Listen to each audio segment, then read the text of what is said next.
high-tech oils, available from Auto One, Sprint Auto Parts, and all leading independent auto stores. The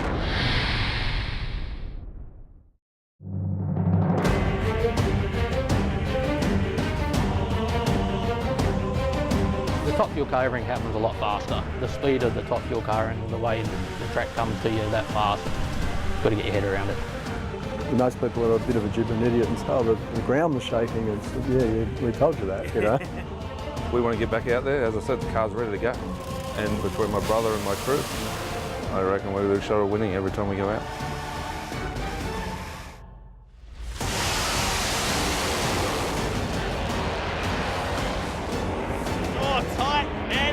Gets it just. What a race, a 477.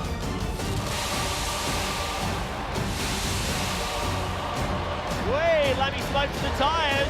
Harris will go 2 from 2. And the Rapisardas go perfect in third. Hi everyone and welcome to today's show where unfortunately we're back in the studio. Yep, that rain word has come back to haunt us once again. The Sydney Nitro champs washed out just last weekend, so we've got a whole swagger of stars coming up today on the show to talk everything Top Fuel. It's going to be amazing now. We're going to talk about the upcoming Winter Nationals and the all-important 2015-16 calendar. Here's what you can expect. Coming up on today's show, we catch up with the big boys of Australian Top Fuel drag racing, including 3-time champ Phil Reid and his brother Bruce. We're ready to go. Truck, trailer, everything's sitting there, everything's serviced, prep, ready to go. The boys are ready to go. Everybody keeps, all the crew keep calling. When are we racing? When are we racing? Terry Sainty drops by with his thoughts on where we're heading as the 2015 season winds up. At this stage, personally, I'd like to be able to get the car down the track in Sydney, nice, clean, full pass, and then you get some confidence to travel interstate again. And we also take a look behind the scenes with Rapisarda Autosport International's workshop in Sydney. In this room here, this is where all our short block assemblies are built. We build all the motors from a bare block up to a short assembly.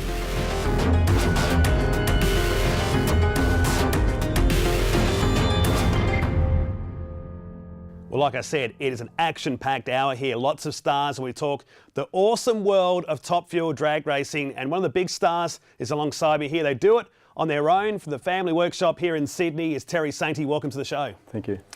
1992 feels like yesterday since you debuted. Interesting fact, that day you debuted and licensed with a lady called Rochelle Splatt. Must have been an amazing experience. Yeah, it was a good day to get my licence. No one noticed. Well, we're looking at the better part of 23, 24 years now. You've seen a lot of drag racing. You've contested a lot of drag racing. What's been some of the highs and lows? Obviously, lows are rainouts. That's bad. But especially for the fans and all the preparation that all the teams put, you know, like Rapisarda's bringing Americans over to race, you know, huge amount of cars, investment. And yeah, it is disappointing when you don't get to play with your toys when it's raining, but, you know, at least you don't blow stuff up. Yeah, exactly right. You guys come from a very different background because you started off in drag boat racing. Now, tell us about that. Well, basically, my dad, Terry Sainty, he started off pretty much in speedway and then circuit boats and then drag boats, and then got out of drag boats because of Eastern Creek opening in 1992 or 91, just for safety, really. And I had a go at driving one of the hydroplanes over the quarter mile. And it's different, you know. If you do 140 on water, that's probably like 240 on land. It's, you know, you really notice it. So sometimes it's safer to be on land than be on the water, you think? Oh, it's a lot safer. It's a lot safer, yeah. You debuted in top alcohol racing back in the day, something I didn't know about till only a few moments ago. Then, yeah. What made you guys decide to go to nitro? Basically, the way the rules were back then. That the engine that we had was too big in capacity. I think it was like 680 cubic inch or something like that. So it was too big to race in top alcohol. And the way the rules were, any car ineligible for any other class would have to run in top fuel. So we wanted to run, so we ran in top fuel. And after that, they changed the rules. You had to run a minimum of 50% nitro. So then we put that in, and then that's when everything started happening. And since then, you guys have all done this in-house with that unique engine combination you have. Tell us about that. Well, basically we've designed and built our own engine. It's all built by my uncle Norm and my dad Stan and Dennis, and it's a big family thing, out of control hobby. But basically the main difference with our engine is it's 3 valves per cylinder, 2 inlet, 1 exhaust, overhead cam. same capacity, still 90-degree V8. It's big block forward bore spacing, so a little bit more than a Chrysler. But yeah, that's the basic. It's 3 valves per cylinder. What's the difference between an alcohol engine and a nitro engine for those watching at home? Ooh, so basically, alcohol engine has more compression, so it'll be roughly 10 to 1. A nitro car will be roughly 6.5 to 1, so a lot less compression. Similar boost. The other major difference would be the ignition timing. An alcohol car will have 30 degrees or less. A nitro car will have around 60, so a lot more advanced. And on a nitro car, you do a lot more welding. And a lot quicker too. Well, yeah, they make a lot more power, but with that comes a lot more maintenance, so that's why you've got to pull them apart every run. Have you ever thought over the years it's all too hard trying to develop our own engine and just go to what a lot of the teams now just buy their stuff from the US? Has that ever crossed your mind, or is this something, is it a challenge to you guys? It is. I guess we're at that point now where we've gone that far, we can't stop. Yeah. That's the honest truth. Like, we've gone that far, we can't stop. And the reason I guess we did it as a family, was we couldn't really afford to buy a Chrysler motor. But in hindsight, maybe we've done the wrong thing. We don't know. We're still running it. We're still trying. But yeah, like I said, it gets you thinking. We're seeing a panel today. Obviously, we got rained out last weekend. If you're living in Sydney, you could probably see it's nice and sunny outside today. What's your thoughts on the current state of play with drag racing? Where do you think we're going? It's a little bit hard for us personally at the moment, like, because we're a little bit lost with the tune-up. But you can't work it out in the shed. You've got to get out to the track. So the weekend before the last meeting, we went out and tried. We blew up the car, but yeah, we're still learning. What's the ideal championship from your point of view? What would be an ideal championship to race top fuel in this country right now? To tell you, we're just really focused on our own car and trying to do what we can with the budget we've got.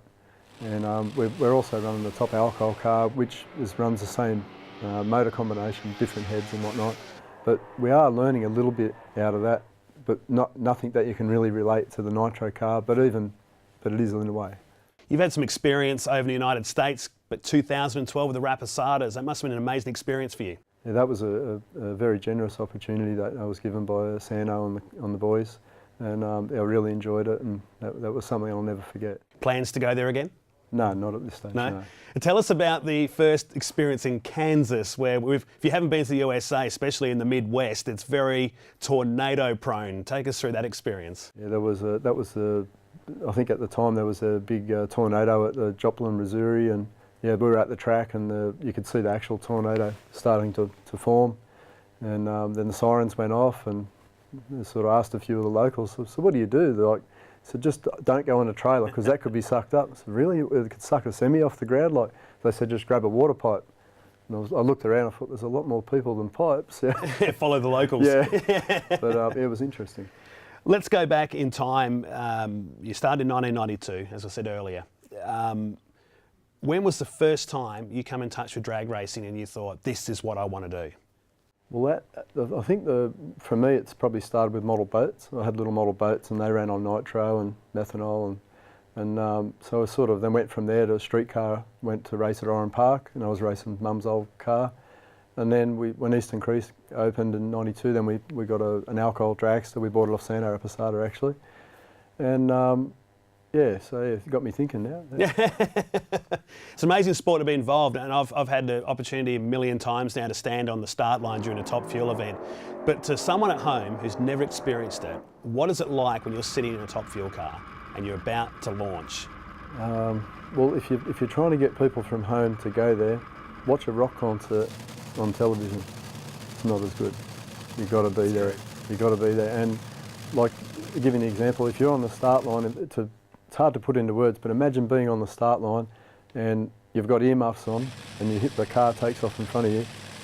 You'll probably check if the earmuffs are still on, even though you know they're on. Or you might just grab your chest, and you'll probably be blown backwards, like just the force of it too. It's not just the sound of it, it's a bit of a feel thing too. Like most people are a bit of a gibbering idiot and say, oh, the ground was shaking, and so, yeah, we told you that. You know? we did warn you. Yeah. Long term for Sainty Racing, where do you see you guys going now? That's a good question. At the moment, we've got some new engines that Dad and Norm and the guys have developed, and they're stronger, they're lighter. There's a couple of really good design changes in the new motor, shorter head studs, crank support, a lot of crank trigger on it. It's a lot of things that are real nice, but doesn't mean it's not going to blow up. But it's it's a lot nicer. Plans for later in the year now? We'll see you at the Winter Nationals in June?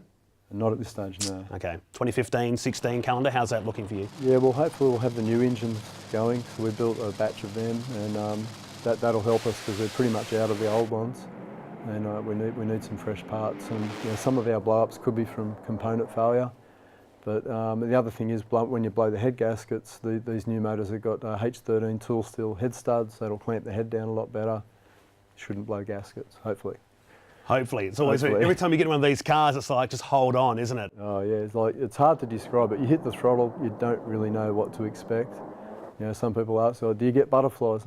I just get sometimes a bit nervous what's going to happen. It takes you about half a second after you hit the throttle to work out actually what's going on. Right.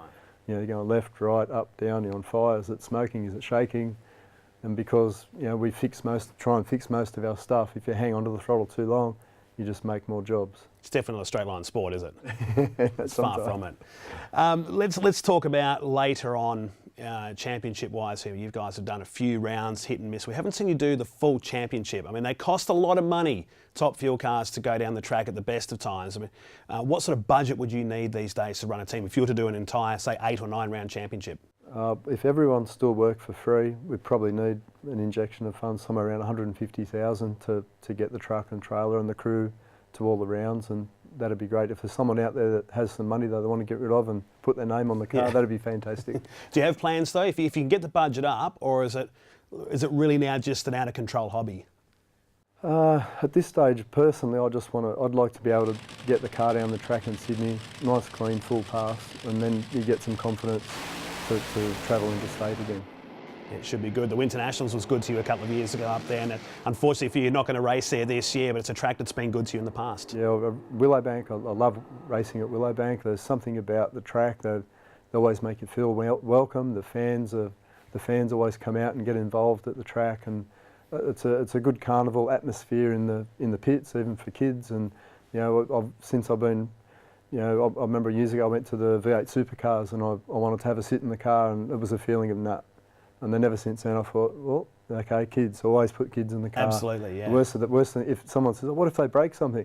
Probably did me a favour, because if a little kid broke it, probably going to break on the Guaranteed. track, So but we put a lot of kids in the car, and I've been racing for that long now. The second generation, their kids are bringing their kids, and yeah, you remember me? And so yeah, I sort of do, You were that high last time. Yeah, they won't fit in the car anymore, but they want to take a picture next to it. Exactly.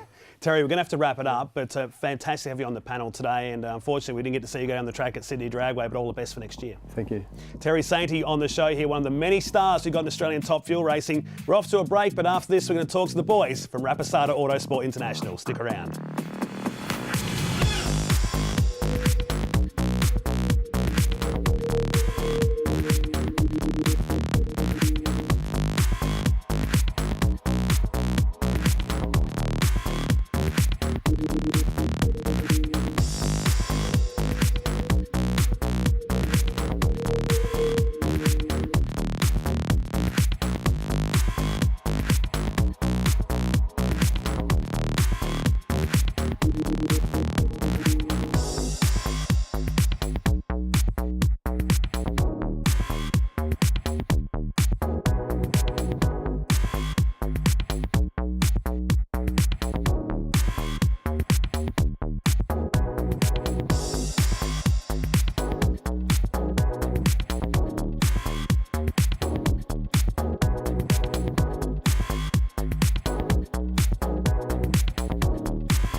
Well, welcome back to the show as we talk Top Fuel Racing 2015. Time to talk to the powerhouse team in Top Fuel this year, the Rapisarda Autosport International team. Brothers Santo Jr. and Santino Rapisarda. Boys, welcome. Thank you very much for having us, Matt. And Wayne Newby, the debutant last year with the team. Welcome to you, mate. Thank you, Manny. Boys, I've been asking this question for a long time now. How did you guys get into drag racing? Well, geez, going back probably early 2000s, and Dad said to us through my mum one day, "Oh, Dad's going to take you to Queensland." I went, "I don't want to go to Queensland." Anyway, got taken up there and basically got hooked from there. Is that one of your earliest memories of the sport, going to Queensland? I believe so. Yeah. What about you, Santino? I actually do remember running around the circuit track in Eastern Creek when they used to race on the straight, so I just have early memories of running around the pit area there and making friends that were close to my age. So it must be a massive thrill. I mean, you would have seen your school friends back in the days. They all run around playing rugby, kicking soccer balls around, maybe playing Aussie rules. But you guys are working on top fuel cars. What's it like to work side by side? Well, basically, every kid after school, goes and has a game of footy or something down the park, and we were sort of, get off school and let's go down the workshop. The guys are working, let's go get involved. It would have felt perfectly normal for you guys. yeah, pretty much, and it's good to be working together so that we can join our two thought processes to make the cars perform, hopefully above the other cars like our competitors. So it's very enjoyable from that aspect. Well, Wayne, let's get you involved in the conversation. You debuted with the Rapisarda team at the Nationals last year after a stint with Top Alcohol. Why on earth did you get into a top fuel car? The boys, I've been doing a lot of work for the boys over the years, and they keep harassing me every now and again, and the timing was just right and the move was good for me. What they like to work with? They're very good to work with. Both the boys and their father and the whole team, it's worked out really well. Boys, what's he like as a driver to have on the team? Well, Wayne's almost like a natural, just the way he runs the car. It's obvious the history of Top Alcohol dragster. Very smooth in the way he drives, and very alert and aware of what's happening in the race car, and asking me if something feels normal or did you see that it did do this on the onboard computer. So very impressed is all I can say. Santo? Yeah, having worked with Wayne the one time where we were licensing him, it's can't say anything bad about him. Thanks, Wayne. The cash will come later, right? Wayne, the characteristics from Top Alcohol into Top Fuel translated pretty well there, so you must have felt really comfortable. The top fuel car, everything happens a lot faster. The alcohol car, you're very busy with your shift points and stuff like that, but the speed of the top fuel car and the way the track comes to you that fast, it's got to get your head around it. Well, Wayne, as a driver, it must be frustrating being here on the panel show today rather than sitting on the quarter mile in Sydney. Yeah, there's nothing we can do about the weather, and it's not like we're doing it full time like the boys are doing it over in America. Do you want to go to America? I'd love to go one day. Boys, you've been in HRA now for 2 or 3 years. What can we adapt from the USA to bring back to Australia to avoid these sorts of things, from a weather point of view? Geez, you see in America, they're obligated because of sponsors and everything to finish a race. The race teams, they have their sponsors. The NHRA series has their sponsors, and it's a bit more major over there where they have to get the race finished, whether they do it on the Monday or the Tuesday, or whether they reschedule it to run another time. Is it a big, Santino, is this a big leap up? When you guys went to NHRA the first time a few years ago, was it what you expected? Yes, it was. The cars are very quick over there, and the field is very close. So it made us determined to try and run with the bigger teams, and I believe that's actually given us a slight advantage, or in a way to be able to catch up to the teams like Reed Racing that were running 450s, and we've been able to raise our performance bar, being able to learn the new technologies, techniques, and ways to run the race car. Question on the spot, and this is for all three of you. Does Australia need to adapt the 1,000-foot racing now, or do you guys prefer the quarter-mile stuff still? I prefer the quarter mile stuff, personally. To me, that's always been drag racing, quarter mile, but I can understand why they did in America. What do you guys think? Quarter mile is traditional drag racing, as we all know, but as long as there is a safe shut-off distance, then I don't see a problem with quarter mile racing. Exactly the same as Santo Jr. The cars aren't really running in excess of 330 mile an hour on a consistent basis, so it doesn't seem to be an issue at this point in time. All the cars are pulling up safely, unless there's a malfunction in parachute systems, but otherwise everything seems to be fairly safe right now in the sport in Australia. Let's talk about the family side of things with Rapisarda Autosport International, and we still do it in the memory of Louis. It's very, very close to home still, isn't it? Yeah, no doubt, you know, it's always on the back of our minds, you know. We won't let a race car go down the racetrack without, you know, Louis being on board. That's just the way it's always going to be. It's always going to be in memory of him. And Dad's still passionate as ever. Every time we see him at a racetrack, he's more and more into it. He's probably more passionate now than he was 10 years ago. I would say so. It's not old news that everyone knows Dad was looking to run 4 cars at the recently rained out Nitro Champs. So obviously the commitment is bigger than ever, and he just loves being around with the family and having some friends and making it an enjoyable experience for everyone. You certainly have fun when you go to a top fuel event in this country and Santo invites you into the tent. You don't go home hungry. That's one thing I've learned. Definitely not. No doubt. Guys, we're looking forward now to the Winter Nationals, a track you guys have been pretty good at in the recent past. What can we expect there? Not having driven the top fuel car there before, I've seen what the boys have done there with the car I've driven, and I'm looking forward to it. I think it's going to be a fast track. How many cars are we going to have at the Winters? I think you probably see 3 Rapisarda cars at Willowbank. Okay. And long term, maybe 4 cars next year again at some point? I would say the Nationals. Yeah, everything is ready to go, so there would be another attempt at it, I would say. Dad has always wanted to do it, and business as well, so that's one of the main reasons he wants to do it. And it's all about keeping Top Fuel in Australia healthy. Absolutely. Wayne, you found a good home. Yeah, hope to be adopted into the family very soon. Boys, it's fantastic to have you on the panel here, and sorry we couldn't go racing last week, but the Winter Nationals, look forward to seeing you there. Thank you. Thanks, Matt. Rapisarda Autosport International, there 4 cars were going to run last weekend at the Nitro Champs, unfortunately got rained out. We did catch up though with one of the great crew chiefs in the NHRA, Lee Beard. Check this out.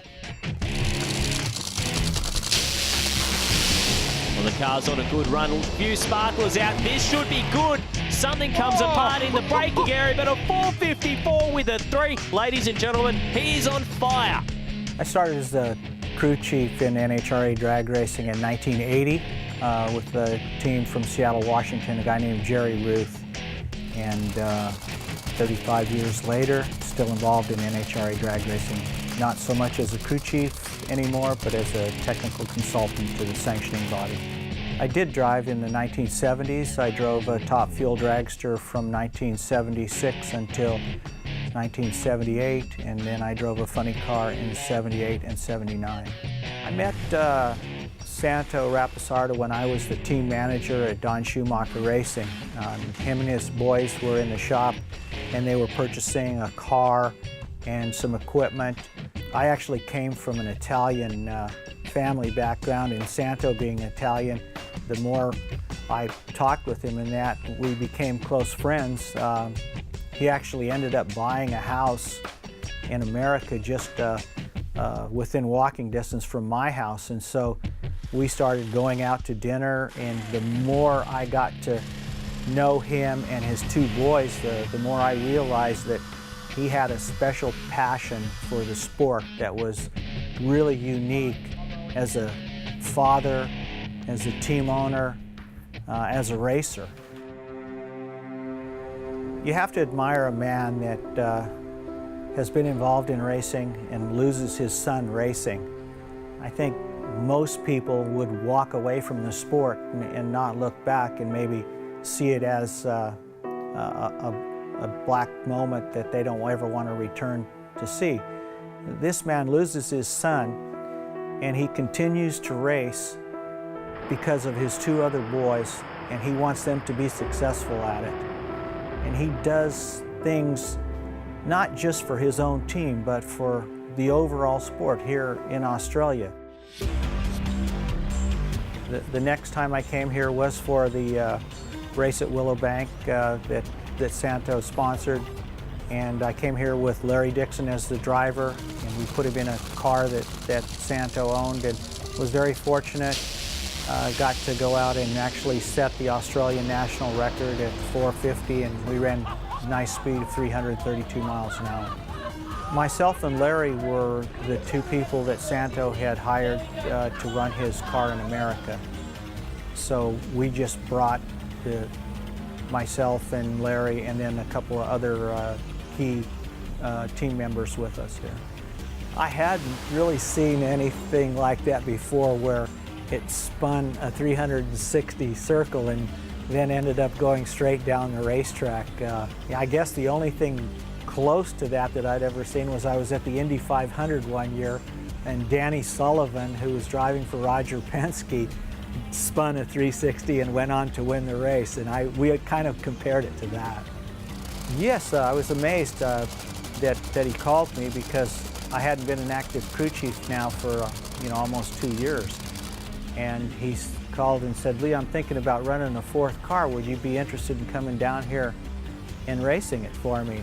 And I'll be honest with you, any other team owner, I would have probably said no, because I had kind of set my sails a little bit away from the sport. But the fact that it was Santo, his sons, their family, I jumped at the opportunity.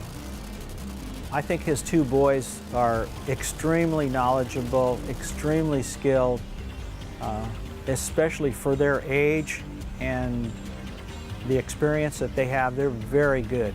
When their car races in America, and the 2 of them are tuning it and running it by themselves without any outside consulting, they run right up front. They have the potential to win races in America with that car.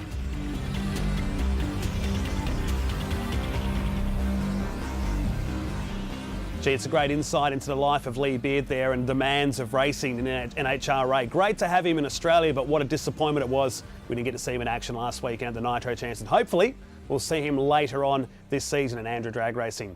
Well, while we were there during the week, we had a great look around at the most impressive workshop in Australian drag racing, the Rapisarda Autosport International Workshop. Check this out. Welcome to Rapisarda Autosport International headquarters here at Huntingwood, New South Wales. I'm going to run through the workshop with you today and run through the race cars that we're racing in the ANDRA Championship Series. Here we have the car that Damien Harris is driving in the 2015 ANDRA Championship. He drove this car for half of last year, and we are currently leading the championship with this car. He will again be driving it in the Winter Nationals in 4 weeks' time. This is the team's 3rd car here in the workshop, and this is the car that recently came in from the USA. It was an ex-Clay Millican dragster. This is the car that Wayne Newby got his license in recently, before he jumped in the team's other car.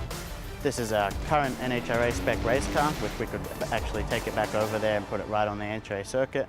We're trying to get this car as close as we can to our American combination. This is the team's D car, as we call it. This is a brand new race car that we've acquired from the USA also, and we were looking to debut it at the Nitro Champs, but with the rain delay that never happened. So still looking to put some passes on this car, which we built from the ground up. American Dom Lagana was scheduled to drive it, but we should be looking to get him back sometime in the near future to give the car some check-in.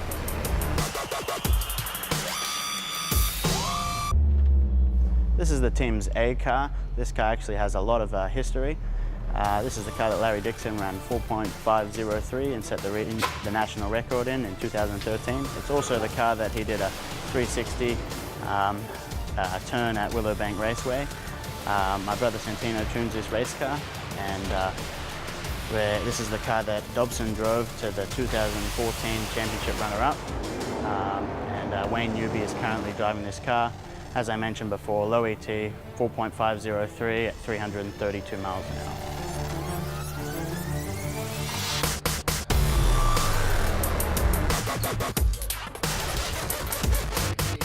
I'm just going to run you through one of our transporters here at Rapisarda Autosport International. First things first, we have our clutch grinder here at the back of the trailer that we use for resurfacing our clutch discs, flywheels and pressure plates after each run. We try and keep everything very organized by labeling everything. You know, we have our piston spares, our rod spares, our motor plate spares, etc., etc. In here we have our cylinder head spares. We carry enough cylinder heads to be able to put a fresh set on every lap in case we have engine damage. Further up the transporter here we have our spare rocker gear. We carry 2 sets of spare rocket gear in case of a major valve train failure. So basically we have enough to put the race car back together after a catastrophic engine explosion. Speaking of engine explosions, we obviously have to have our spare engines, which I'll show you right now. We carry 5 motors in each of our transporters. So to sum things up, we basically have everything in this transporter to rebuild the race car front to back.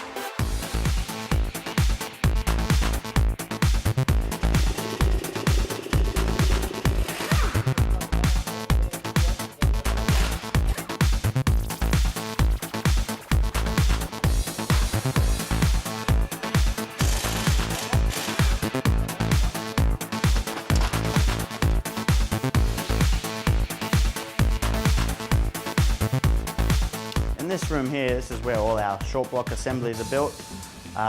We build all the motors from a bare block up to a short assembly. Over here is where all our piston racks are measured and assembled. We run a piston rack in the engine. We change it every lap down the racetrack. This is the supercharger room here at Rapisarda Autosport. All the supercharger maintenance is done here by my brother Santino. What he'll do after a race is he'll strip the supercharger down to a bare empty case. He'll bring the rotors over here to this rotor stripping fixture. He'll cut these Teflon strips down to the correct measurement to give us our correct tolerances inside our supercharger. In between every race, we usually service each of the blowers that the cars use. In order to do this, we have a polyurethane stripping that we replace on the outer diameter of the rotor. This ensures that we maintain our optimal tolerances from the rotor to the case for maximum performance and boost out of the blower.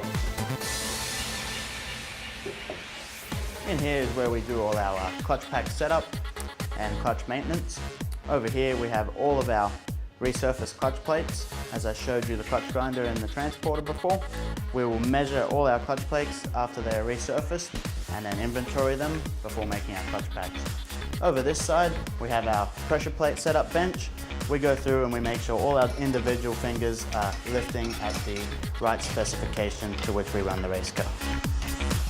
In here we need to control this. This controls the whole complete race car horsepower. This actually has got different varieties of heights, which controls the bearing coming back, which is controlled by timers and flow meters, which can let the bearing go back all down to around about 3-second lock up on the fuel car. We check different heights on the fingers, all different heights from 1 to 12, and as we go through the preparation of getting this pressure plate ready, every car is different heights, and different weight on the fingers to work this clutch.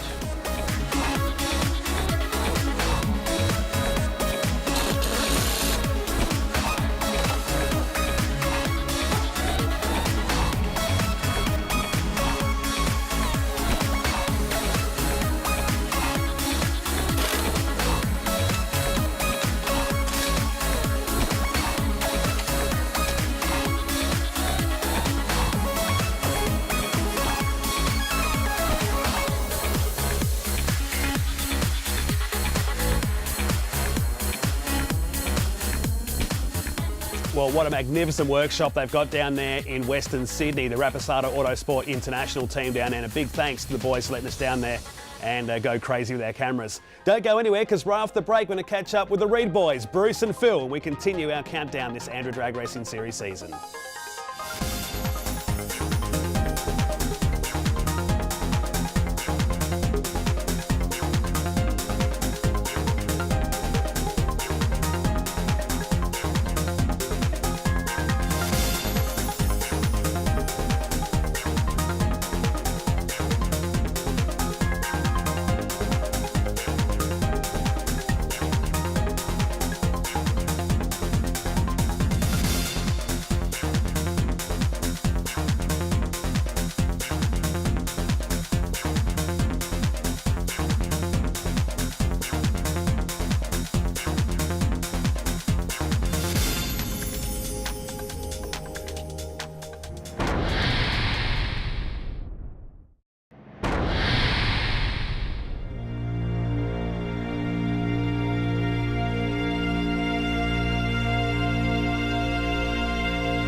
Well, we're back here taking a look at ANDRA Drag Racing Season 2015. We're on the bench here today due to the unforeseen circumstances at Sydney Dragway with the washout last weekend. I'm joined by crew members, drivers of the most successful top fuel drag racing team in history. To Bruce and Phil Reid. Gentlemen, welcome. Thanks, mate. Thanks, mate. Well, where do we start in this sport right now? It's our second rain out in drag racing this season. What are we going to do about this, Bruce?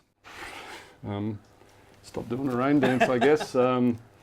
With the shortened season, it was always going to be a difficult one for the tracks in case there was a rain out, and the last three races are so tightly together to give the teams time to prepare that it was difficult to transfer the race to the next weekend, particularly with the Nitro Champs being cancelled. It's only five and a bit weeks to the Winter Nationals, so it was probably hard. Plus, a lot of the tracks have got their calendars laid out months in advance, so you know they probably didn't have a rain date. A lot of the races are probably screaming that how weird that is, but you know, hopefully next season there might be some consideration taken to rain dates.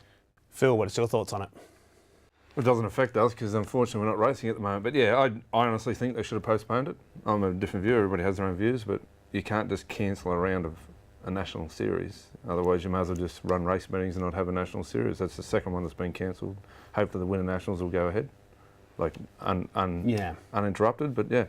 To me, teams have commitments, sponsor commitments, and you guarantee a certain amount of rounds. So, I have to say I was highly critical of it when I first heard it. Now speaking to you guys today off camera in the lead up to this, I understand a bit more. But we have to think about the future of this, because as much as I saw on social media that it was the right thing to do to cancel the event, we can't just keep missing rounds. No, we can't. And one of the things with some of our previous sponsors is they couldn't get their head around when our meetings were rained out. They couldn't understand why we all couldn't just stay till Monday. It'd be great to have the budgets of some of the other sports where you know, we're all full time, or have wealthy team owners where they're paying their crew guys and that's all they do. But you know, 9 teams out of 10 can't do that. You know, the race meet's finished on Sunday, they're hightailing it back to wherever they are so they can be at work on Monday. So, but yeah, Phil's right. I think that the race, both the cancelled Santos race and the Nitro Champs, should have just automatically been transferred to the following weekend.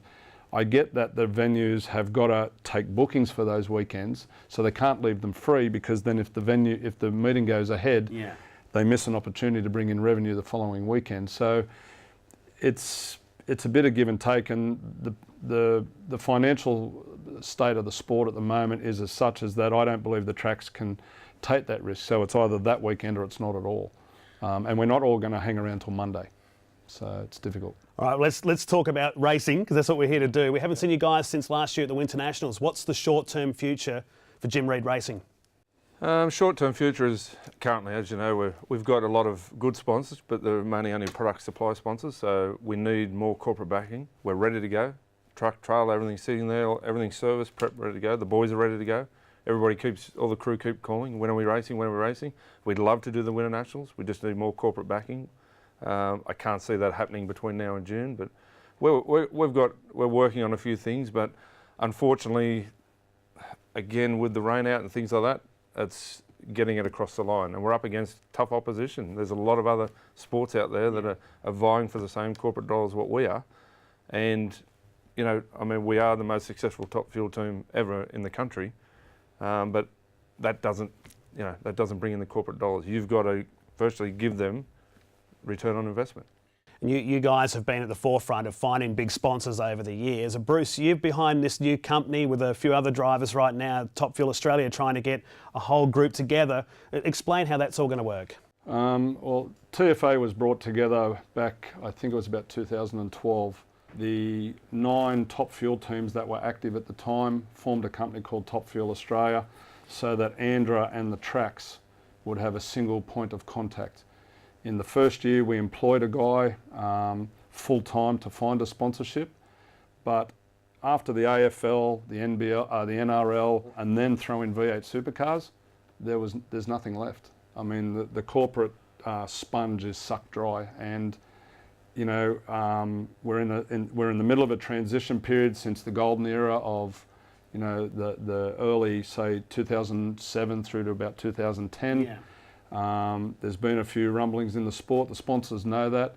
You know, we have a new regime in the governing body, which is finding its feet. The sportsman side of the sport is bubbling along very nicely. Unfortunately, the Group 1 side of the sport is not.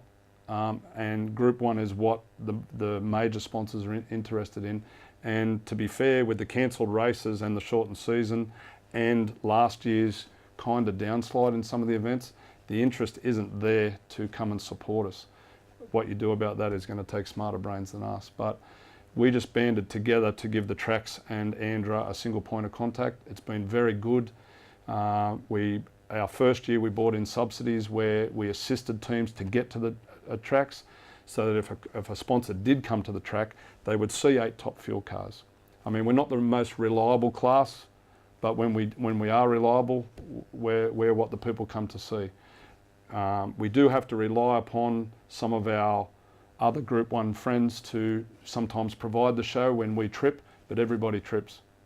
Phil, you just want to go racing again, right? Pretty much, yeah. I mean, I haven't driven since June last year, and that ended in unfortunate circumstance out of my control. But it's, you know, we want to get back out there. As I said, the car's ready to go. And I mean, not blowing our own trumpet, but between my brother and my crew, I reckon we're a shot of winning every time we go out.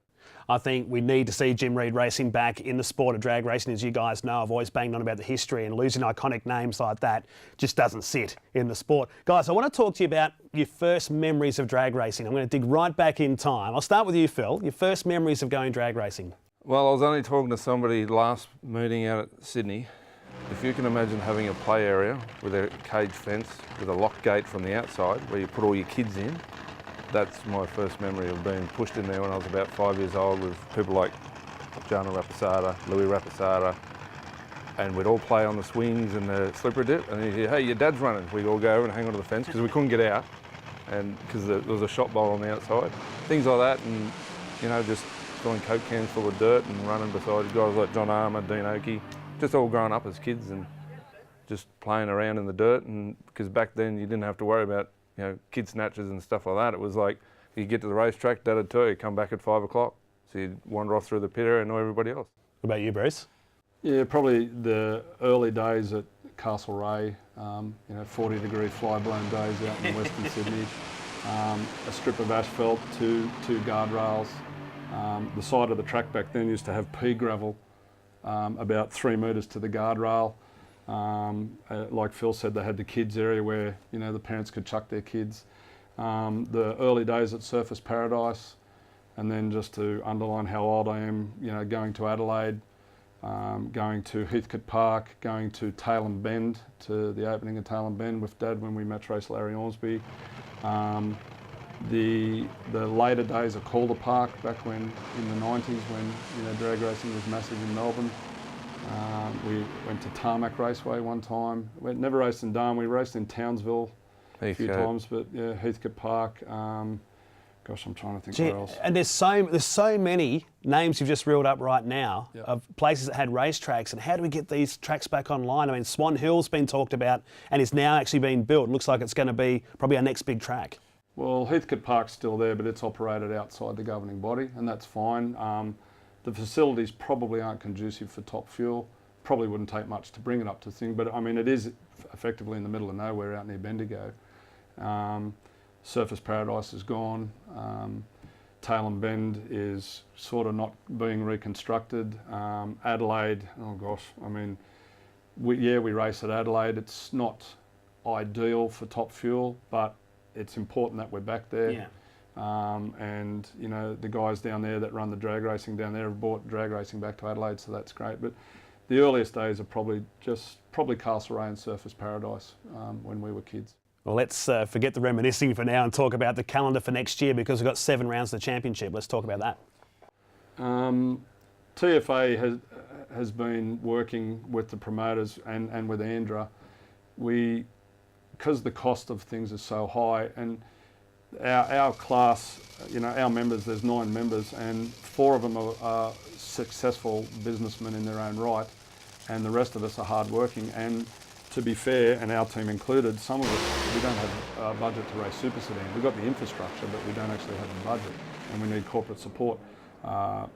Pommy Steve Reed, Darren Morgan, ourselves, Martin Samaras, and other teams that we don't represent, Stan Sainty for instance.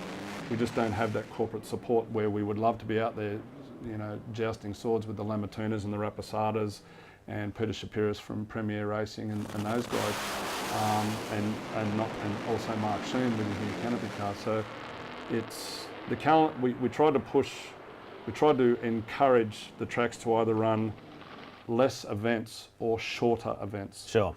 Because you go there, you do 3 runs, you then do 3 elimination rounds. You're there nearly 4 or 5 days. Everyone's a volunteer. I mean, the Winter Nationals last year, just as for our team, was over $40,000 just to go to Willowbank. And, you know, we, on that occasion, the family, we pooled our money and we went because Dad loves the Winter Nationals. It's his favourite race of all time. So the shorter events, and we're still racing for the same prize money that we raced in 1992, but the race meetings have grown in size. The Winter Nationals, for instance, is a 5-day extravaganza. Yeah.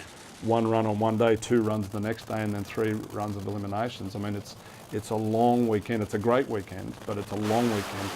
So +2, you know, customers now or spectators now are into instant gratification.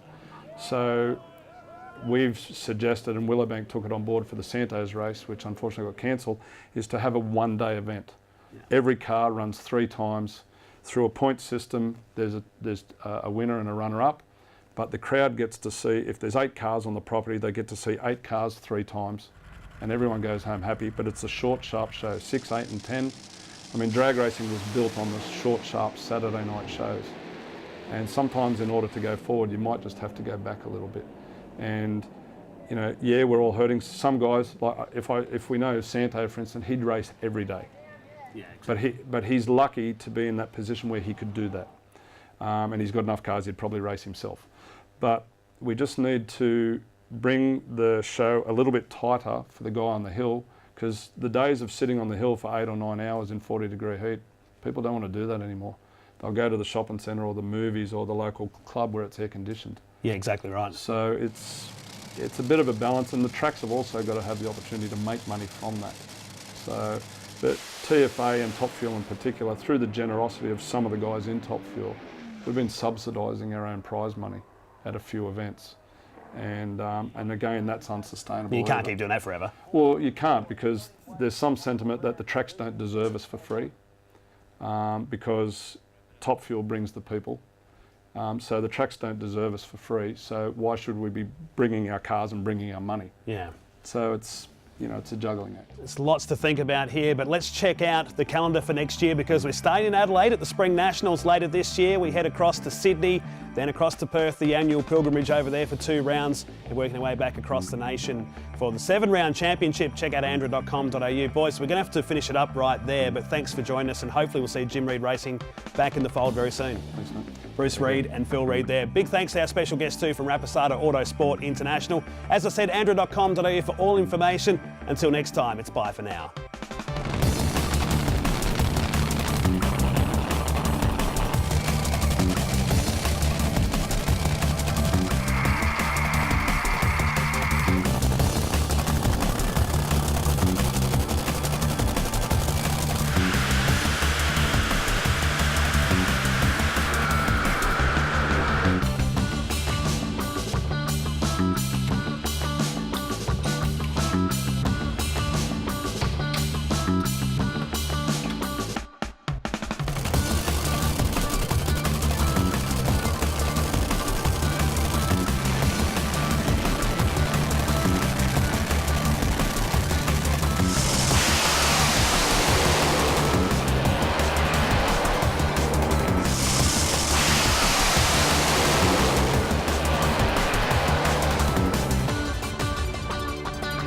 Coming up after the break, we head to Phillip Island in Victoria to check in with last year's Australian GT Championship 101 event.